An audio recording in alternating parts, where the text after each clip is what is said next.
طيب نكمل يا شباب.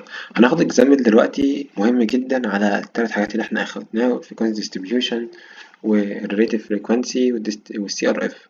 طيب هناخد مثال تطبيق عملي عليهم. دلوقتي بيقول لنا ان احنا عندنا جدول من المكالمات اليومية، او من يعني سلسلة المكالمات اليومية لمدة 30 يوم. شباب ما قلنا، هل يعقل لما يكون جايلي داتا بالشكل الكبير ده هفضل اخد كل فيها اشوف بقى يعني التغيرات هنا قد ايه؟ الاربعة جت قبل كده والتلاتة، أربعة وبعد كده التلاتة وبعد كده الاتنين، هلاقي فيه متغيرات كتير أوي، بعد كده السبعة وبعد كده الواحد، فهمشي كتير أوي، همشي كتير أوي، فده مش طبيعي. فأنا في الحالة دي هاجي أعمل إيه؟ في قانون من هنا سهل بيسر على الموضوع ده كله. أنا بعمل إيه هنا؟ بقوم جاي ببساطة، القانون بيقول لي إن أنا هاجي أشوف همشي قد إيه، هاخد كام عدد من التكرارات مع بعض، همشي كام بوينت مع بعض. طب ده بحسبه إزاي؟ إحنا عندنا حاجة اسمها الآر، وده بنرمز له باسم الرينج. الرينج ده بنشوف أكبر حاجة ناقص أصغر حاجة، أكبر حاجة تمام ناقص أصغر إيه حاجة. حلو، أكبر قيمة ناقص أصغر قيمة. تمام. طيب اللي هي اللارج فاليو ماشي ناقص سمول فاليو. طيب أنا هاجي أشوف هنا أكبر قيمة كام وأصغر قيمة. بعناية كده بسرعة هلاقي إن أصغر قيمة الصفر، ولو جيت مشيت شفت بسرعة أكبر قيمة هاجي أدور عليها هلاقيها كام؟ ماشي، هلاقي ال14. حلو، فأنا باجي أشوف أصغر قيمة وأكبر قيمة. لو جينا مشينا هنا هنلاقي كل القيم دي أصغر من 14، فإحنا جبت أكبر قيمة ناقص أصغر قيمة، 14 ناقص الصفر هيديني الرينج. طب النمبر أوف كلاسز ده بحسبه إزاي بقى؟ بقوم جاي شايف دلوقتي عندي قاعدة بتقولي إن أنا عندي 2 أس كي يكون أكبر من أو تساوي ال n. إيه هي ال n دي؟ n دي عدد المتغيرات اللي عندي، اللي هي كام؟ هحسبها إزاي؟ لو جينا شفنا مثلا طول في العرض أدي 1 2 3 4 5، وعندي كام؟ 1 2 3 4 5 6. ماشي، 5 في 6 هنلاقيها ب30. طيب ان دي هتكون ب30. طب انا عايز 2 نص كي، الكي ده هجيبه ازاي؟ الكي دوت اللي هو النمبر اوف فاليو. الكي دي هجيبها ازاي؟ لو انا قلت دلوقتي 2 نص 4 هنلاقيها ب16، ف16 اقل من 30 مش هينفع، فهنقول 2 نص 5. 2 نص 5 تطلع ب32، 32 اكبر من او تساوي 30، فدي اقرب حاجة. الخمسة دي بعد الأربعة، فدي أقرب إيه حاجة، فهقسم على الخمسة لأنها أقرب حاجة من الأربعة. تمام، فبقول هقسم على الخمسة، 14 ناقص صفر على الخمسة هيديها 2 و8. هقرب ال2 و8 ديت هتبقى 3. ازاي بقرب وبقت 3؟ لما يكون العدد اللي بعد العلامة العشرية أكبر من 5 فممكن أشيله وأزود الرقم اللي قبله العدد الصحيح وأخليه. يبقى أنا كده همشي عدد تكرارات كل شوية كل 3 مرات. فهاجي ببساطة أعمل الجدول بتاعي. ماشي، السيل فيرب دي اللي هي المكالمات التليفونية اليومية، هاخد من صفر لاتنين، هيبقى صفر وواحد واتنين وتلاتة وأربعة وخمسة مع بعض وستة وتمانية ماشي، ستة وسبعة وتمانية مع بعض وتسعة وعشرة وحداشر واتناشر وتلاتاشر وأربعتاشر.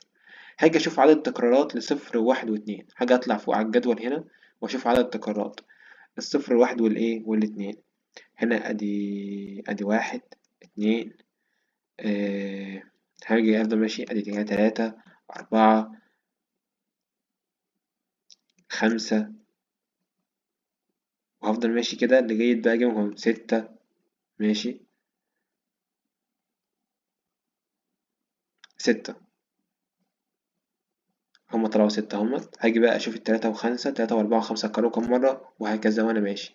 هاجي فوق أشوف ال3 وال4 وال5 برضه، ال3 وال4 دي 1 2. ماشي، 3 4 5 6 7 8 9 10 11 مرة اتكرروا 11 مرة، وهكذا وانا ماشي لغاية لما اجيب الفريكوانسي. وقلنا ان الفريكوانسي بيساوي التوتال بتاعه هيساوي مجموع التكرارات، هيدينا التوتال اللي هو ال30. بجمع التكرارات 6 زائد 11 زائد 7 زائد 4 زائد 2، وقلنا هي قيمة انتجر. تمام. بعد كده بقى هجيب الريليتيف بجيبه ازاي؟ بقوم جايب قيمة التكرار ديت، جايب القيمة الكلية وأقسمها على قيمة التكرار. عشان ما هنعمل دلوقتي احنا جبنا قيمة التكرار من صفر لاتنين 6، فهو 6 على 30 فهتدينا القيمة اللي عندنا، وهكذا 11 على 30 فطلعنا قيمة 67,000. تمام، وهكذا واحنا ماشيين لغاية لما نجيب التوتال اللي هو 30، ولغاية لما نجمع الأرقام دي 20000 زائد 3 وسبعة 60000 الحاجات دي هنجمعهم كلهم تدينا ايه؟ واحد صحيح، اللي هو عدد ديسيمال. ماشي، عدد ايه ديسيمال، ماشي، ده 1/100. طيب بعد كده بقوم جايب حاجة اسمها السي ار اف. قلنا السي ار اف دي النسبة اللي بتكون عندي. طب بجيبها ازاي؟ باجي اخد القيمة الأساسية بتاعة التكرار اللي هي بتاعة أول رقم اللي هي هتطلع 0 2 من 1000 ماشي، وأقوم جاي حاططها، وأقوم جاي حاططها في الرقم اللي بعده، وأجمع عليها الريليتيف فريكوينسي الار اف، أجمعهم وهاخد الناتج اللي طالع من هنا وأجمع عليه قيمة الار اف من 6 ل8، وهكذا لغاية لما أوصل. ولازم يكون الناتج النهائي كام؟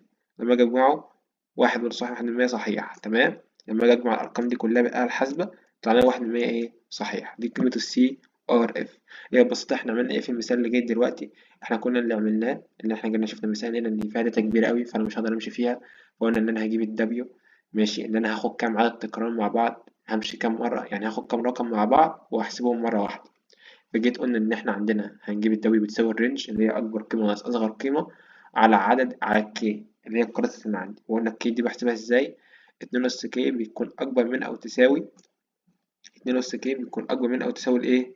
ماشي، ال N ديت اللي هي إيه؟ اللي هي عدد المتغيرات اللي عندي. حسبتها إزاي؟ شفت الطول والعرض، ماشي، قلنا أدي 1 2 3 4 5 وشفنا العدد الجمعي بتاعهم 1 2 3 4 5 6، ماشي. قلنا لو جينا شفنا الخمسة في 6 هنلاقيها ب30، فقلنا عدد المتغيرات بتاعت ال N ب30، فأنا عايز أقل حاجة الكي ديت تبقى بكام؟ تديني عدد قريب من 30 بس لازم تكون أكبر منه. قلنا 2 أس 4 ب16، ف16 دي قلنا اللي هي 1000 ما نفعتش، فقلنا إن إحنا هناخد 2 أس كام؟ قلنا إن إحنا هناخد 2 أس 5، وقسمنا على الخمسة طلعنا القيمة بتاعت التلاتة، وعرفنا إن إحنا هنمشي، ماشي، من القيمة الصغيرة من 0 1 و2، وهنمشي هناخد كل 3 أرقام مع بعض ونحسب عدد التكرارات بتاعتهم. وجبنا الفريكونسي اللي إحنا جمعنا مجموعهم، وبعد كده جبنا الريليتيف اللي إحنا جبنا قسمنا التوتال بتاعهم اللي هو ال30، ماشي، 6 على 30 11 على 30 7 على 30 عشان نجيب الريليتيف فريكونسي. ولما جبت الريليتيف فريكونسي قلنا إن إحنا بناخد القيمة الأولانية نحطها شبه ما هي في السي ار اف، وبعد كده بنحطها ونجمع عليها القيمة التانية من الار اف لغاية لما نوصل نطلع الناتج بتاعنا 1 من 100. بس كده، وإن شاء الله أشوفكم في الفيديو الجاي يا شباب.